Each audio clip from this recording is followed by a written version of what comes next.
Good afternoon, YouTube. This is Don V with Truth Be Told, broadcasting under hot, sunny skies down here in Arizona. Looks like we're going to be up in the mid 90s again. Thank God for air conditioning and swamp coolers. At any rate, we have a couple stories I'd like to share with you, and without ado, let's go ahead and move right to them. First one is, you're a pathological liar. You're a running dog for the CCP. Steve Bannon unloads on Dr. Fauci. And then there's a video. Former Trump chief strategist Steve Bannon unloaded on megalomaniac Dr. Tony Fauci Monday on the War Room. Steve Bannon ripped into Fauci for his pathological lying and murderous policies. Steve Bannon, Fauci, when you lawyer up, just remember one thing. We're going to get all the records. You're a pathological liar, and it's not spinnable, brother. You're not spinnable.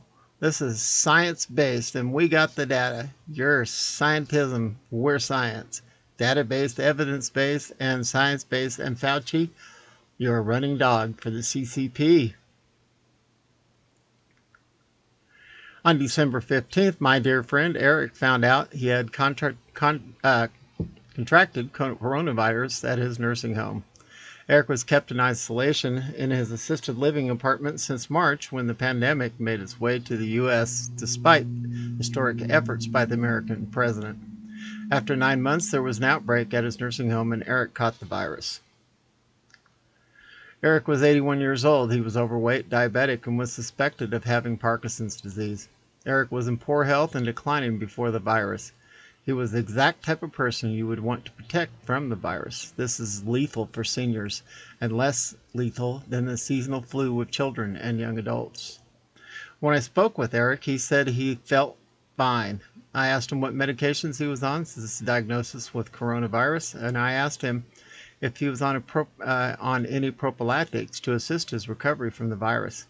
Eric said their plan was to wait and see. Nursing home did not give any medications for coronavirus unless the patient starts to experience symptoms. This shocked me.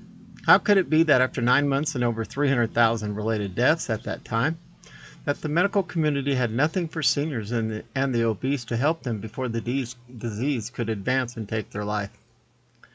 2 weeks later, when I returned from a trip, I heard Eric's condition had worsened. A day later, they put Eric in the hospital. 2 days later, on December 31st, my dear friend Eric Junger died. He was 81.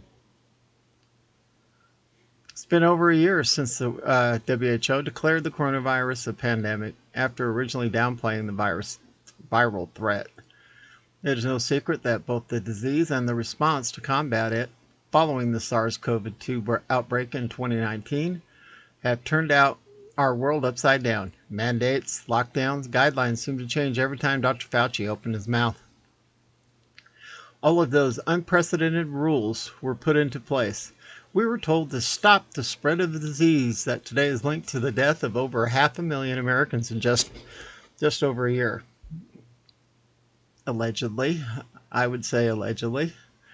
You would think that a disease that is a death sentence for the elderly, the obese, and those with pre-existing conditions, and that has forced children to avoid schools, mask up, and get vaccinated, would have certainly been faced with ramped-up research into prophylactic and therapeutic solutions since its arrival to the U.S. One would think that after all this time, there would be a consensus in the hospitals and nursing homes and other treatment centers on how to treat a COVID-positive patient or resident. This isn't the case. There's still no agreed-upon treatment plan for elderly patients who catch the coronavirus to assist in their recovery. The CDC and Dr. Fauci have ignored the treatment of the coronavirus unless the patient is under severe stress. This is criminal conduct. How many hundreds of thousands of deaths can be blamed on Dr. Fauci and the CDC? Cardiologist, professor of medicine, Peter McCullough, testified in Texas earlier this year. Dr. McCullough sees COVID patients, says 85% of the COVID patients given multi-drug treatment plan recover from the disease with complete immunity. McCullough added, the pandemic could have been over by now, he says, if those who tested positive for COVID had been immediately treated before they fell ill enough to be hospitalized. Also says that thousands could have been and still could be saved if the treatment protocol he and other physicians used were not suppressed. Dr. Fauci and the CDC and the World Health Organization are suppressing his treatments and others.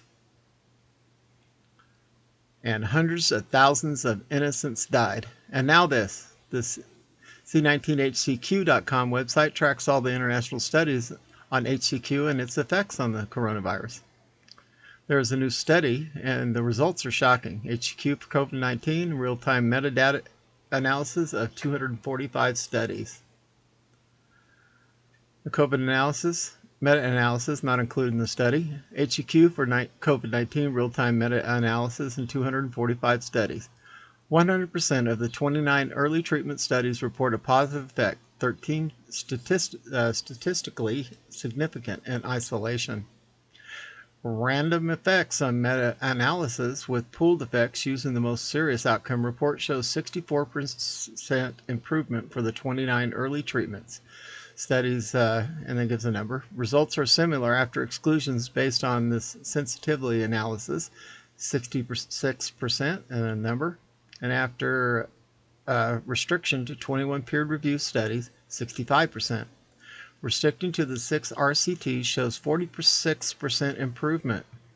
Restricting to the 13 mortality results show 70% lower mortality. Late treatment is less successful, with only 71% of the 166 studies reporting a positive effect. Very late stage treatment is not effective and may be harmful, especially when using excessive doses. The probability that an ineffective treatment generated result as positive as 245 studies to date is estimated to be 1 in 1 quadrillion. 87% of randomized control trials, RCTs, for early PrEP or PEP treatment report positive effects, and the probability of this happening for an ineffective treatment is 0.0037%. There is substantial evidence of bias towards publishing negative results. 85% of prospective studies report positive effects, and only 72% of retrospective studies do. Studies from North America are 3.4 times more likely to report negative results than studies from the rest of the result. Negative meta-analysis of HCQ generally chose a subset of trials focusing on late treatment, especially trials with very late treatment excessive dosage. While many treatments have some level of efficacy, they do not replace vaccines and other measures to avoid infection. Only 5% of HCQ studies show 0 events in the treatment arm. Elimination of COVID-19 is a race against viral evolution. No treatment, vaccine, or intervention is 100% available and effective for all current and future variants. All practical, effective, and safe means should be used. Not doing so increases the risk of COVID-19 becoming endemic and increases mortality, morbidity, and collateral damage. All data to reproduce this paper and sources are in the appendix. Interesting. Sounds like Dr. Fauci's got a lot to answer for here, brothers and sisters. All right. Okay, moving on Just the News. It says, Senator Democrats trying to spin us into oblivion with largest expansion of government since FDR. Florida Rick Scott, chairman of the National Republican Senatorial Committee, slammed Senate Majority Elections Overhaul bill as nothing but a big power grab by Washington Democrats. Florida Republican Senator Rick Scott warned that Democrats in Congress are trying to spin us into oblivion with the largest expansion of government since President Franklin, it says Delano, but we know it's Delano, Roosevelt's New Deal. The Democrats are taking this country in a very, very dangerous direction, Scott said during his speech at the Faith and Freedom Coalition conference on Friday. They're trying to spin us into oblivion. You look at these numbers of what they're trying to spend, and they want to tax us all of us, and take our money away from us, our hard-working money. They're pushing the largest expansion of government since the New Deal. They attack our religious freedom, our Second Amendment rights. They trash our history. They divide us by race, the color of our skin. They won't stand up for our greatest ally in the Middle East, Israel, and they're embracing socialism. I thought we beat Russia, the Soviet Union. Scott told the audience that Republicans won't win if they don't show up and fight. What you're going to do to make sure we win is going to determine the future of this great country, he said. There is no plan B. There is no place to move to.